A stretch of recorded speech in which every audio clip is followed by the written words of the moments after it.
Vamos conversar hoje sobre laudo para crédito de ICMS. Nós vamos dar continuidade com aquilo que nós conversamos sobre formação de preço, vendas, o que que impacta na composição do custo. Só que agora eu vou passar para vocês algumas estratégias que eu utilizo e utilizei para conseguir ter clientes em mais de 10 estados do Brasil. Tá? Isso é extremamente importante, porque não é só sobre fazer o serviço.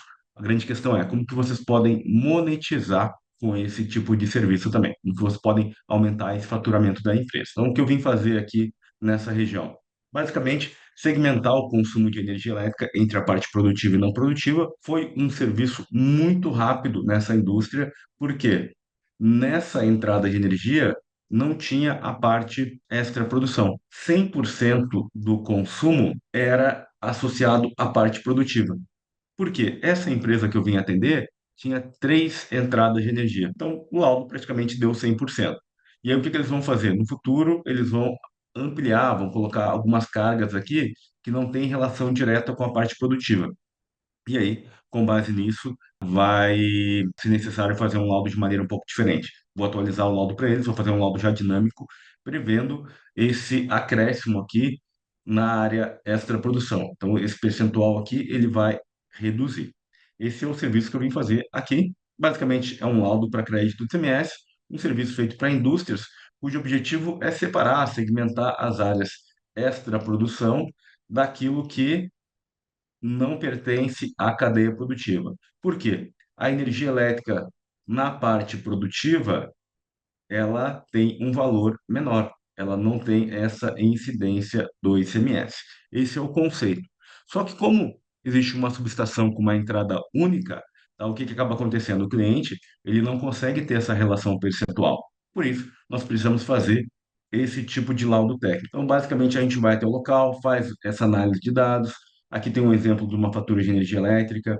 Nessa fatura, nós vamos encontrar aqui a alíquota do ICMS, o quanto que vem destacado em relação à fatura da concessionária de energia. Pode ser que o cliente também esteja no Mercado Livre, aí tem uma outra incidência desse imposto também sobre a parcela da geração. E aí, o nosso produto final, aquilo que nós vamos entregar para o cliente, é basicamente uma relação percentual, que obviamente esse valor aqui vai diminuir e esse aumentar à medida que, de acordo com, melhor dizendo, com a característica da empresa. Por quê? Pode ser que ela tenha uma influência da área extra produção muito grande.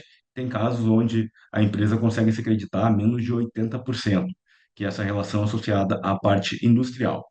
Parte boa disso, tá? Então vamos lá, vamos entender um pouquinho sobre aspectos financeiros, tá? Então, nesse caso aqui, foi uma nota que eu emiti aqui no mês de dezembro, ou seja, no ano passado. Esse serviço foi feito para uma empresa em Minas Gerais. Valor do serviço, R$ 11.000. Isso aqui foi feito tudo com aproveitamento de rota.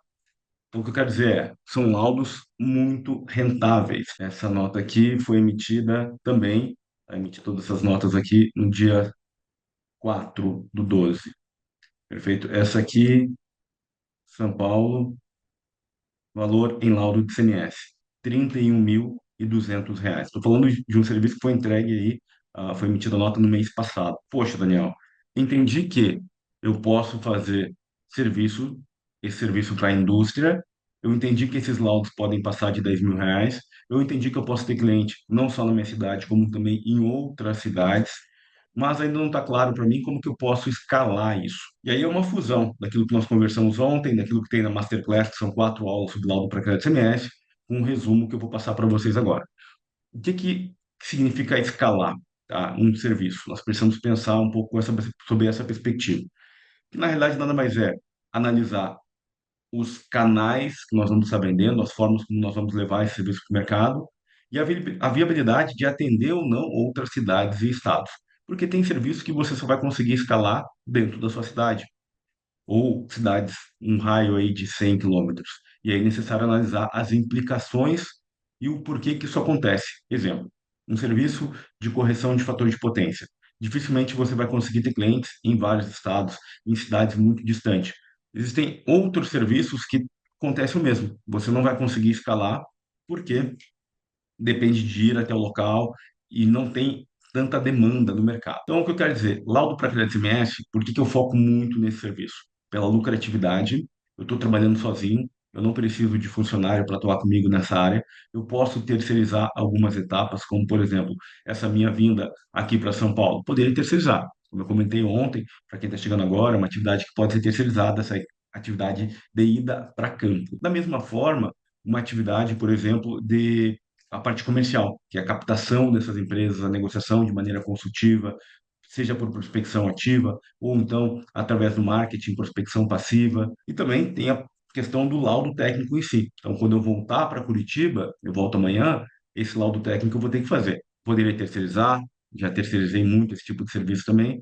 Nesse caso, de maneira específica, é um laudo que eu vou fazer, mas eu poderia terceirizar. Então, são as três principais atividades porque elas têm uma relação direta com a escala também. Para que vocês possam escalar, vocês precisam analisar essas possibilidades em relação a não só esse serviço, como também os outros que vocês, porventura, venham oferecer. Vamos pensar o seguinte: dentro de uma empresa existem diversos departamentos. Um departamento é o departamento técnico, o outro é o comercial, o outro é o departamento de marketing, nós temos um financeiro, administrativo e por aí vai. Qual que é o problema na hora de escalar?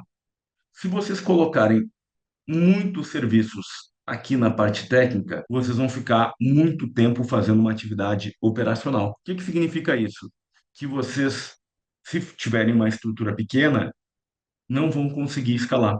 Porque grande parte do tempo, existe uma pirâmide que é essa aqui, ó, atividades operacionais, atividades em nível tático e atividade em nível estratégico. Por que que isso aqui é extremamente importante? É aqui que mora a prisão da maioria dos profissionais. Por isso que a empresa não cresce. Se observem muito em relação ao que eu vou falar. E quem está querendo empreender, se aprender isso aqui na fase inicial, vai economizar muito tempo e vai deixar de errar muito.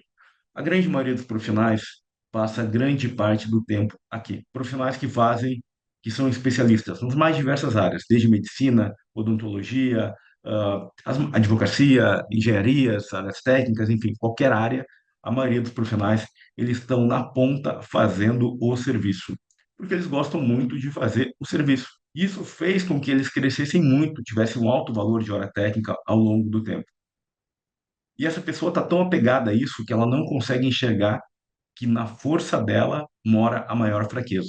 Junto com as nossas maiores habilidades, nós também temos as nossas maiores fraquezas. A pessoa que é muito boa tecnicamente, ela não consegue se desligar dessa parte técnica, ela tem muita dificuldade.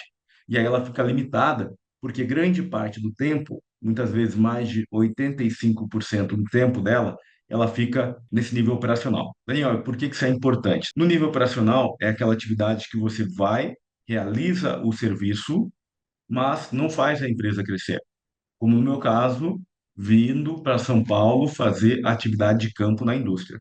Essa é uma atividade operacional, ok? Eu poderia delegar ela, eu poderia passar essa atividade para uma outra pessoa, mas não, não passei. Por que que eu não passei? Porque automaticamente eu também estou produzindo conteúdo.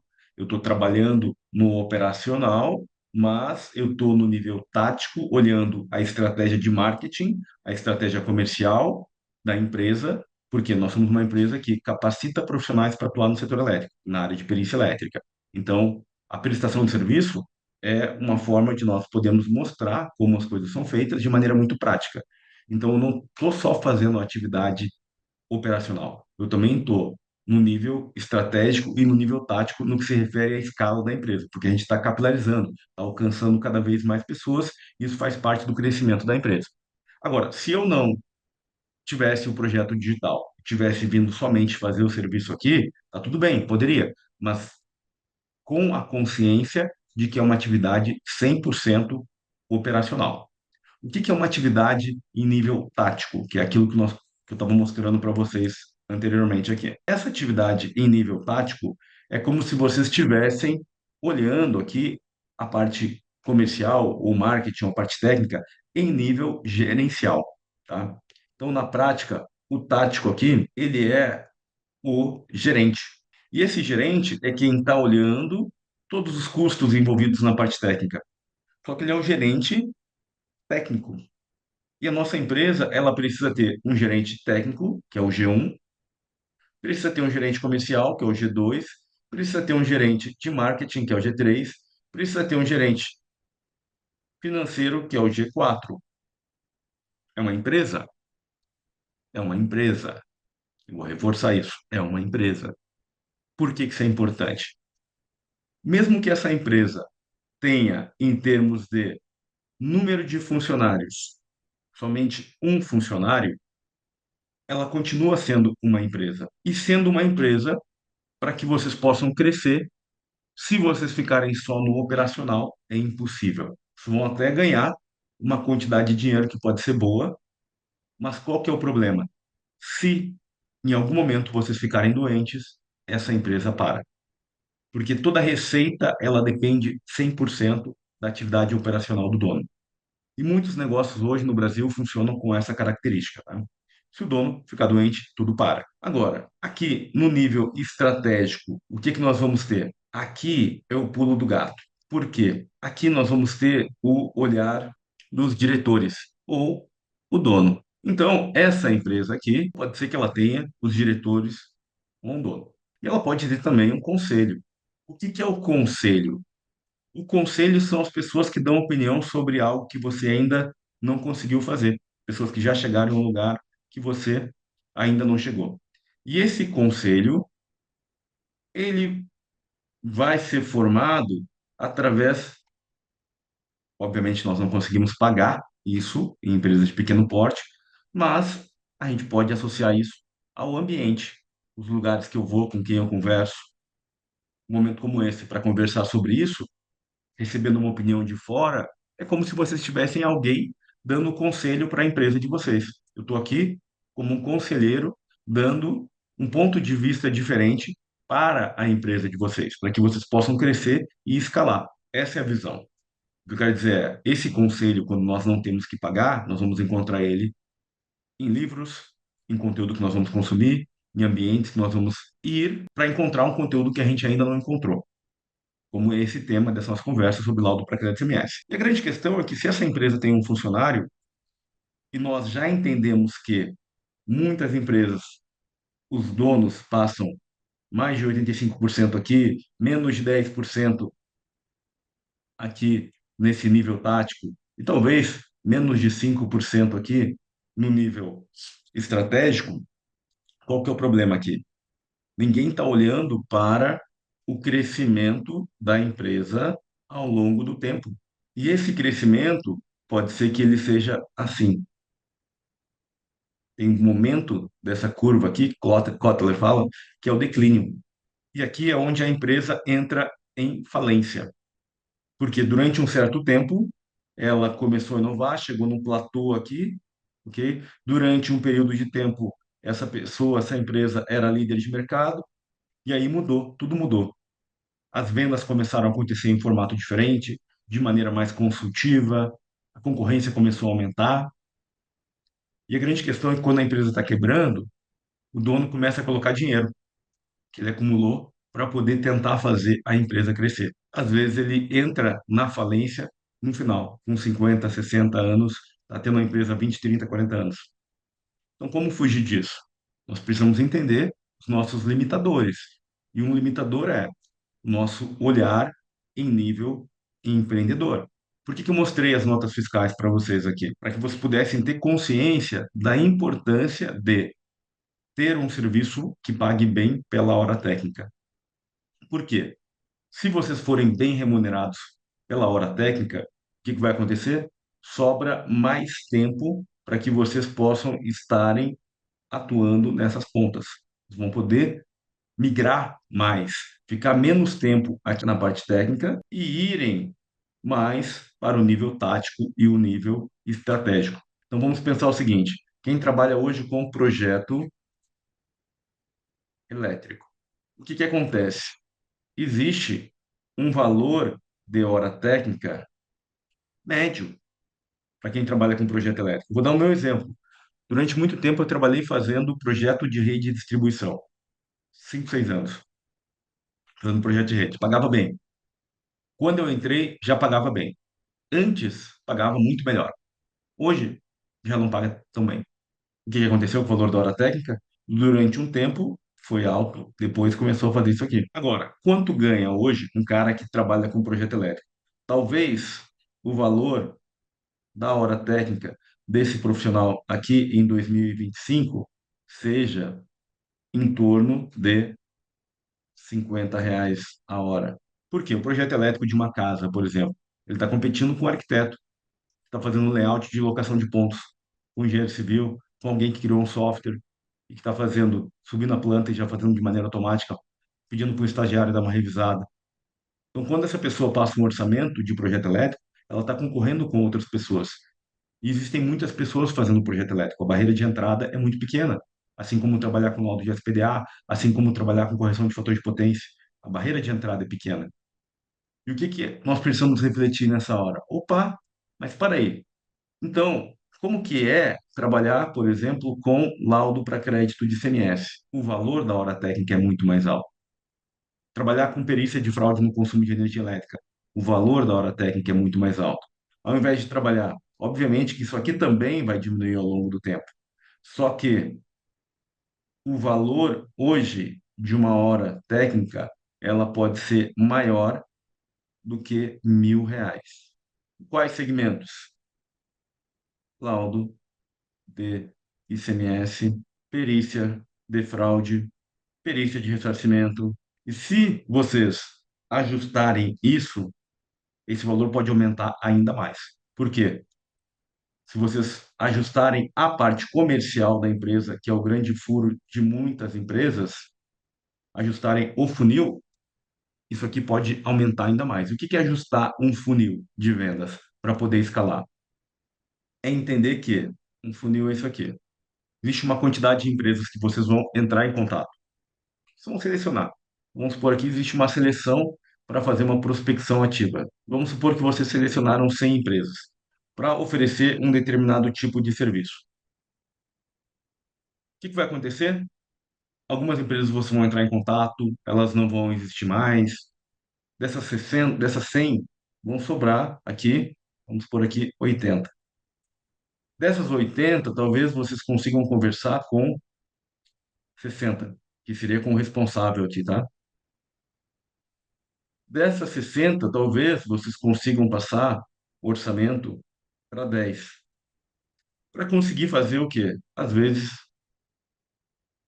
duas vendas. Isso é um funil comercial, ok? Obviamente que ele pode mudar muito de acordo com o produto que está sendo vendido. Só que, o que que nós precisamos fazer para escalar um funil como esse? Nós precisamos diminuir o custo. Uma das coisas é, eu tenho que reduzir o custo comercial. Como que eu posso reduzir o meu custo comercial? Eu preciso ser mais eficiente. Eficiente em que sentido? Eu tenho que analisar aonde eu estou perdendo a minha taxa de conversão. Opa, eu tenho uma taxa de conversão percentual aqui. Daqui para cá ficou 80%. Tem uma outra taxa de conversão daqui para cá. Uma outra daqui para cá. Uma outra daqui para cá. Existem várias taxas de conversão. Se eu entrei em contato com 100 empresas e não enviei nenhum orçamento, não fiz nenhuma venda e também não enviei nenhum orçamento, é porque tem alguma coisa que está errada nesse funil. E aí, o que que acaba acontecendo? Se esse funil ele não está colocando o orçamento na praça, não está efetivando a venda, eu estou gastando energia à toa no começo do funil. E qual que é a grande vantagem com o laudo para crédito SMS? Ele é um funil muito eficiente, porque eu posso conversar com empresas de qualquer lugar do Brasil, fazer uma conversa que dura menos de 5 minutos, para poder, muitas vezes, nesse período, enviar um orçamento sem ter que visitar o cliente.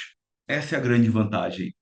Eu tenho uma grande redução no custo do funil. Diferente, por exemplo, quando a pessoa trabalha com correção de fator de potência. Eu tenho que ir lá no local para analisar a situação. Certificação elétrica, eu trabalho com certificação elétrica para prédios também. Eu tenho que ir lá no local para saber se é um caso de fazer um laudo de inspeção ou uma certificação, no qual vai ser atribuído a responsabilidade para a construtora. Tem laudo que eu já fiz, tem inclusive muita aula na Polícia Elétrica Play, tá, que foi necessário até evacuar o prédio.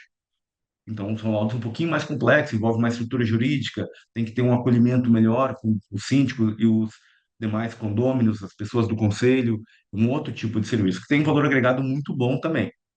Só que isso eu não consigo escalar tanto.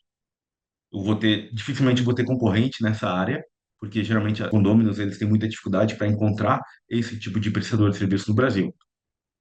Agora, laudo para SMS, eu tenho mais concorrente, no entanto, a grande vantagem é que eu consigo ter clientes em várias regiões. Esse cliente que eu vim atender aqui na região próxima aqui de Jundiaí, foi uma negociação 100% pelo WhatsApp. Eu fui conversar com o dono da empresa hoje na reunião. Eu só tinha conversado com ele por WhatsApp. Uma negociação muito rápida que me permitiu sair lá de Curitiba, no Paraná, e vir até aqui essa região. Então, é sobre isso que eu quero que vocês reflitam sobre as oportunidades nessa área, entendendo que para poder liberar tempo no nível estratégico e no nível tático, vocês precisam ter alguma coisa que pague bem. Por quê? Quando a gente analisa uma relação percentual entre R$ 50 trabalhando, vamos supor, com um projeto elétrico comparado com outros serviços mais rentáveis, isso significa o seguinte, que a pessoa aqui, ela tem que trabalhar 20 horas para receber o que eu vou receber trabalhando em uma hora. Ou seja, eu tenho 19 horas sobrando aqui, ó. O que que eu vou fazer com essas 19 horas? Eu vou analisar o meu funil daquele serviço que eu quero dar atração, porque eu entendo que ele é o que tem mais escala. E aí eu aloco o meu tempo em coisas que pagam mais para que eu possa ter tempo sobrando para me posicionar fazendo o quê? Atuando como gerente na área técnica, na área comercial, no marketing e no financeiro também. Só que quando eu atuo como gerente aqui, tem duas coisas que o gerente precisa fazer. Uma, obviamente, que é gerenciar. E outra é o quê? É se atualizar. E aí, com toda essa inteligência artificial chegando, um monte de soluções que trazem performance na hora de trabalhar, essa pessoa ela vai perder esse cargo para alguém de uma geração Y. E quem tem sofrido muito com isso? As pessoas da geração X. Por quê? Os gerentes das grandes empresas, eles eram os baby boomer, ou seja, pessoas aí na faixa, vamos supor, de 55 anos, 60 anos hoje, que estão se aposentando. Só que o cara que é o X, geração X, o que que vem acontecendo? Esse X, ele muitas vezes parou no tempo. E aí, ao invés dele substituir um baby boomer, ele vai perder essa oportunidade porque a empresa não enxerga ele como sendo um cara atualizado. E aí essa oportunidade vai para alguém que é da geração Y, alguém que está mais familiarizado com tecnologia. Isso é o que já vem acontecendo em muitas empresas. Agora, empreendendo, qual que é o problema?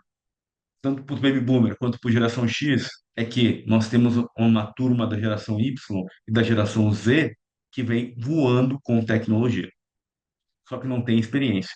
Então, como equalizar isso tudo? Existem vantagens e desvantagens. Quem tem experiência precisa ter o quê? Serviços com alto valor agregado, usar a sabedoria, usar a bagagem profissional que já tem para poder, né, se posicionar de maneira diferenciada e não ser engolido por essa geração mais nova que chega moendo, sabendo fazer marketing, uma série de outras coisas. Agora, para quem está começando agora, mora aí no que eu falei, a grande oportunidade também. Por quê? O fato é que ninguém quer saber quanto tempo de formado você tem. Eu, particularmente, terminei minha faculdade com 35 anos. Eu tinha um curso técnico, eu era eletrotécnico, eu tenho 20 anos de experiência no setor elétrico, mas a minha faculdade eu terminei tarde.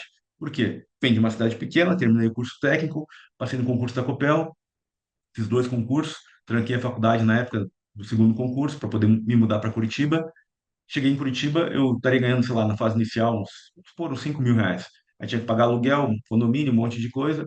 Não, vou trabalhar. Então, eu trabalhava em dois empregos, trabalhava por fora também. E aí eu fui fazer faculdade com 30 anos. É a realidade de muitos, tá? Muitos talvez tenham situação semelhante a essa, tiveram que fazer faculdade mais tarde. Sou de uma época onde as faculdades mais, digamos assim, na área técnica eram feitas durante o dia, ou então tinha que pagar. E aí eu não conseguia pagar a faculdade e também trabalhar, tá? Em uma cidade diferente onde eu não morava, tive que construir tudo do zero. O que eu quero dizer para vocês com isso, tá? É que hoje em dia tem muita faculdade empurrando profissionais para o mercado. A concorrência, ela vai sim aumentar cada vez mais. A grande questão é o nível. também está caindo cada vez mais. À medida que aumenta a quantidade de profissionais no mercado, o nível técnico, o nível empreendedor também está caindo cada vez mais. Por quê? Essa conversa é uma conversa muito dolorida. Ela é uma conversa que ela traz um nível de consciência em que eu preciso olhar para isso e pensar: caramba, eu realmente quero empreender? É isso que eu quero? Eu quero me desenvolver nisso? Ou quero brincar de empreender? Eu quero só fazer um laudo ou outro de vez em quando. O que que eu quero para minha vida? E é com essa amorosidade, com esse amor próprio, que eu preciso olhar tudo que eu estou fazendo. Eu preciso olhar para isso aqui e entender aonde eu estou errando. Daniel, você mostrou coisas aqui e eu percebi que eu estou errando nisso aqui. Cara, eu estou errando aqui, ó. Eu não estou fazendo a parte comercial da minha empresa. Eu tenho um funcionário só e não tem ninguém vendendo. E eu sou ruim em vendas, só que um detalhe, eu descobri que eu sou um cara arrogante, porque eu sei que eu sou ruim em vendas, eu já estudei coisa muito mais difícil com isso, do que isso, e eu não tenho a humildade de pegar um livro para ver, para ler sobre vendas. Não é nem a questão de não ter dinheiro, porque tem muito conteúdo gratuito sobre isso. Na Perícia Elétrica Play eu tenho muito conteúdo explicando isso também, parte de vendas. Muita coisa. Vou dar 30 dias de acesso para vocês, para quem não assinou. Então, conteúdo não falta. O que falta muitas vezes são prioridades. Então, eu preciso olhar, e todos nós que eu estou falando para vocês aqui, não é só para vocês, eu estou falando para mim mesmo também. Tô dizendo, ó, em que camada eu estou sendo arrogante? Todo momento eu estou me olhando, falando assim, cara, em que camada eu estou sendo arrogante? O que que eu tenho que mudar? O que que eu tenho que ter mais humildade? O que que eu preciso aprender? Senão eu não vou sair do lugar. Não sair do lugar não é uma opção nesses novos tempos. E depois disso, o que que é importante? Definir aqui uma direção. Cara, eu tô aqui. Esse é meu ponto A. E o meu ponto B é esse aqui. A ideia é o seguinte: imaginem que isso aqui é uma montanha. É algo que vocês têm que escalar para chegar até um determinado ponto, em um determinado tempo. Por que que isso é importante, Daniel? Porque se eu não tiver uma clareza em relação à decisão que eu tomei e para onde eu estou indo e o que eu tenho que renunciar, eu não vou conseguir ter força para aprender o que eu preciso aprender. Eu preciso saber para onde eu estou indo para entender o que eu preciso aprender. Por exemplo, eu quero montar uma empresa. Eu não tenho empresa, eu quero montar uma empresa. Legal. Daniel, eu já entendi dessa conversa que eu preciso desenvolver a minha mente para poder ter uma mente não CLT e sim empreendedora. E digo para vocês, às vezes demora mais de 5 anos para você, mesmo empreendendo, ter uma virada de chave para ter uma visão mais empreendedora e menos CLT. Vamos lá, vamos entender mentalidade. Mentalidade CLT e mentalidade empreendedora. Quando eu comecei a trabalhar com isso, minha primeira nota fiscal foi um serviço que eu cobrei R$ 7.000, lá em 2014. Tem coisas que eu coloquei ali que eu demorei 3, 4 anos para entender na prática como que eu poderia fazer aquilo daquele jeito.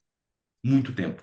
E hoje, vocês estão tendo a oportunidade de pegar isso tudo mastigado por um cara que tem clientes em mais de 10 estados, empresas com fator de energia elétrica acima de R$ 5 milhões que eu chego a atender. Ou seja, não é uma teoria. Eu sou um cara que começou a falar sobre isso agora na internet. Eu não estou prometendo que vocês vão ganhar 5, 10, 15, 20, R$ 30.000 trabalhando com consultoria elétrica, vão ganhar tanto por ano. Não é isso. Porque qualquer pessoa que fala algo desse nível, para mim, isso é uma mentira. Eu não tem como chegar para todos vocês entendendo que existe dificuldades que são específicas de cada indivíduo, de cada pessoa que está aqui presente, e garantir que eu tenho um método que vai fazer com que vocês ganhem 5, 10, 15, 20 mil por mês. Isso é uma mentira. Assim como quando a gente fez faculdade, um curso técnico, tinha uma expectativa, não, você vai terminar a faculdade, você vai ganhar o piso do engenheiro, que é 9 salários mínimos, 8 salários e meio. Isso é uma mentira. Quando a gente vai para a prática, nós percebemos que não é bem assim. Mas o que eu posso garantir para vocês é, vocês vão estar entrando em um ambiente altamente agressivo e empreendedor. Quem resolver dar esse próximo passo. Eu costumo dizer que se eu tivesse que fazer um único serviço, seria laudo para crédito do ICMS. Por quê? Pela escala, pelo alto valor agregado, pela possibilidade de você padronizar isso e não ficar gastando mais tempo. Ou seja, o jeito que eu faço laudo hoje é o mesmo jeito que eu fazia há 8, 9, 10 anos atrás. Não mudou nada, tá? Nada. A forma como eu negocio, obviamente, ela vai aprimorando, mas assim, não muda nada. Entendendo como funciona, vocês vão ter muito resultado. Muito obrigado aí pelo carinho de sempre, né, pelas palavras aqui. Natalino, obrigado pela confiança aqui, tá? Beleza? Grande abraço, todos uma ótima noite, fiquem com Deus. Até a próxima aí, turma.